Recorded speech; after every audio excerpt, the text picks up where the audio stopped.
Sorry. Hi guys. Welcome to Tuesday, April 7th. Let's get into talking about chapter 2 of Looking Out, Looking In. So if you're watching this video and you haven't read chapter 2 yet, stop watching and go read the chapter, okay? First things first, before we go into it, this is a TED Talk that it's not an assignment, but it reflects really well with the chapter, and it's definitely a good watch. And for those of you who are still not familiar with TED Talks, start becoming familiar with them. They're awesome. Throughout this trimester, I'll probably send you some funny ones or post some funny ones just because I love TED Talks. And there's a lot of good comedians who make some good TED Talks.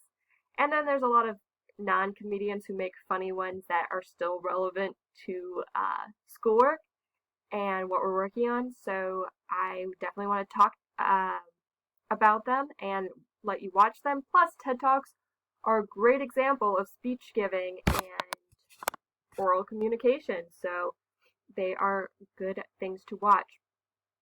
And then, of course, don't forget your stage fright activity, which is kind of it's this noise activity sheet, so I guess that's kind of confusing calling it the stage fright activity. But the noise activity sheet, that's what that's about. That is due to classroom today. So make sure that you are getting that done.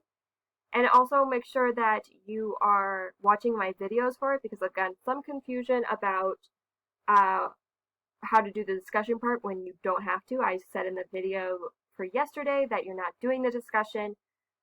You are answering the questions by yourself instead, because we have no one to discuss it with. So please write down those answers so I know your thought process for that. And then turn those in. Okay, so let's get into chapter 2 of Looking Out, Looking In. It's interpersonal communication and social media. I enjoyed this chapter. A lot of it I considered very straightforward and very self-explanatory, and I hope you guys found it the same, especially with your extra connection to social media. So let's get into it. Alright, so mediated versus face-to-face communication. Similarities between mediated and face-to-face communication. Same goals, similar process, similar principles. So we went over that, how mediated communication is communication that is through technology sources. And then we went over in the books how a lot of times they have the same goals, same process, and similar principles. So these being the fact that you're still trying to get communication. You're still communicating. You're still doing it in a similar process, going back and forth, and similar principles still have a lot of the irreversibility of communication, if you will. So the fact that once you send something, just like once you say something in face-to-face communication, it can't be taken back. So the differences between mediated and face-to-face communication: linear messages, variable synchronicity, and permanent, sometimes public record. So while we said that a lot of times it's similar because just like when you say something, you can't really take it back, and the same when you send a message, you can't really take it back. Unlike when you say something vocally, as long as it's not recorded, it's not permanent, or there's not a permanent record of it. Yeah, the person that you say it to might remember it, but there's not a permanent record that can really be used against you per se. But if you publish something or post something, even if you delete it later on, it's still on the internet. It still exists. So it's taken record of, and it can be retrieved, and it's permanent and a lot of times public. Linear messages, that goes into the idea that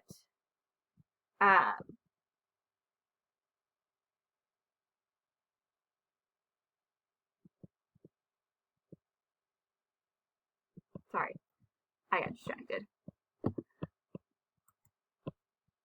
Leaner messages go into the idea that when you say something or when you send a message, you're not really giving off a lot of cues that you would if you were into face-to-face, like tone of voice and facial expressions. I think that's why emojis are so popular, because when you state something or when you write it down, you're like, oh my gosh, I don't want them to take this seriously. What if they don't understand the sarcasm? Or what if this sounds really abrupt and angry, so you add a smiley face? That's because without those emojis and without that face-to-face contact of seeing someone's facial expression and hearing their tone of voice, the messages are leaner, they're less rich, if you will. And then we get into the variable synchronicity.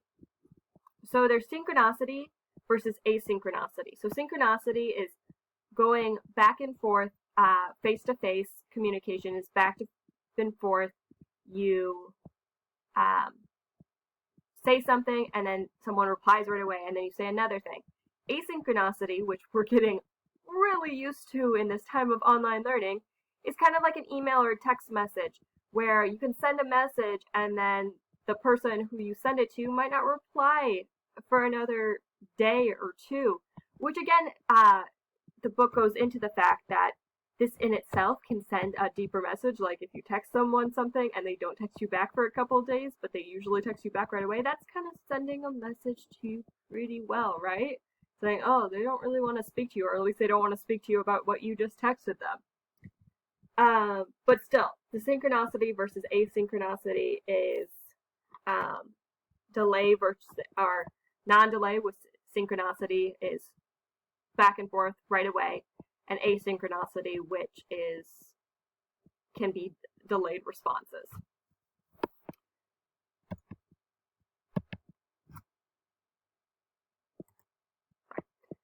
Okay, so this image was on your page 38. Oh gosh, what happened? Okay, was on your page 38 of your books, or of the scans. If you don't have the book, you have the scans. And it's a really great breakdown of different types of communication, mediated versus face-to-face, and how they can be more synchronized versus asynchronized. And then the richness or leanness of the message, and then the permanence of it. Okay, so let's go into the consequences of mediated communication. Most of these you guys should be pretty familiar with if your guys are, really up to date on your social media and update social media a lot, whether it's Facebook, whether it's Instagram, TikTok, whatever is your social media of choice. There's multiple consequences of mediated communication. So first is disinhibition,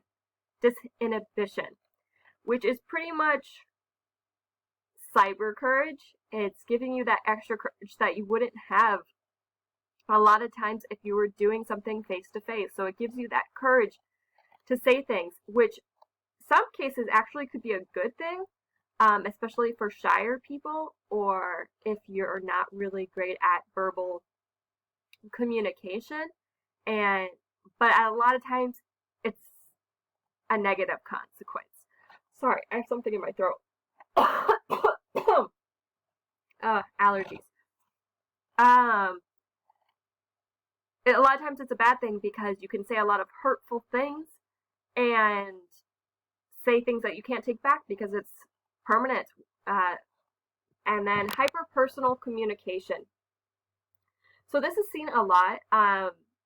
It can be seen in friendships that you make online, but a lot of times it's more seen on relationships and dating that you do online, where because of the accelerated communication between two people online, you get to know someone at a deeper level super quickly, and that can be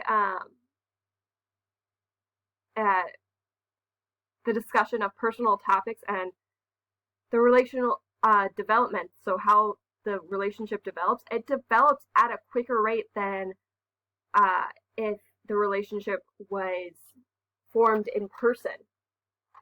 So while this could be a good thing in some ways, a lot of times that's really bad because relationships can often move way too quickly then, and you skip a lot of steps, if you will.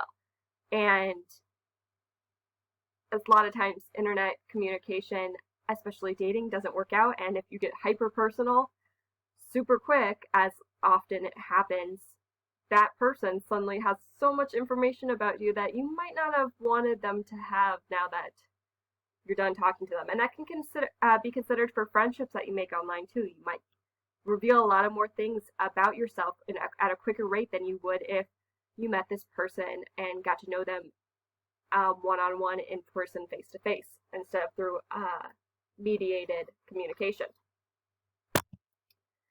So benefits and drawbacks of mediated communication. So let's go deeper into that. So benefits of mediated communication: more relational opportunities, sustaining, enriching relationships, and social support. So it all goes into the idea that, okay, let's go into more relational opportunities. So obviously there's the dating. Dating has changed so much since before technology, when you had to meet someone at school or at a mall or bar or whatever. And then friendships and education are big things too. So you can create these relationships, education-wise, friendship-wise, dating-wise, and there's so many options, which is great, especially for people who are more shy and probably wouldn't have been going out and about to meet people in bars or at the mall or what have you. That extra kind of a little bit of separation that mediated communication allows them to kind of open up their shells and get to know people on a deeper level that they might not have had the opportunity because they're so shy when they're in person with someone. And then sustaining and enriching relationships, long-distance relationships, whether they're friendships, family relationships, or romantic relationships, a lot of times technology is what keeps them together. It keeps you communicating with them. One of my closest friends, who I've known since infancy, since I was a baby, she lives in Florida, and we actually haven't lived in the same area since I was in 4th grade. So many years, about 15 or so years, but we still keep up that communication, and our mothers are still best friends, and they keep up that communication because of the internet and online sources. And honestly, I think that if we didn't have that extra technology and communication, even with letter writing, I think that that relationship would have fallen apart. So that it helps sustain and enrich relationships that way. And then social support. Any of you who are on Facebook or on other social media sites that have support groups, it's more of a benefit because talking to strangers rather than talking about your family that might not have the same issues as you have, such as medical issues or mental issues, having that support system of people who are going through the same thing you are is really nice. I have multiple support groups on Facebook that I join with people who have the same religious background as I do, or have the same interests as I do, and it's just that nice support that you might not be able to have if it wasn't for online communication or mediated types of communication. So I'm going to stop this video and come back to a second video for the rest of the slideshow.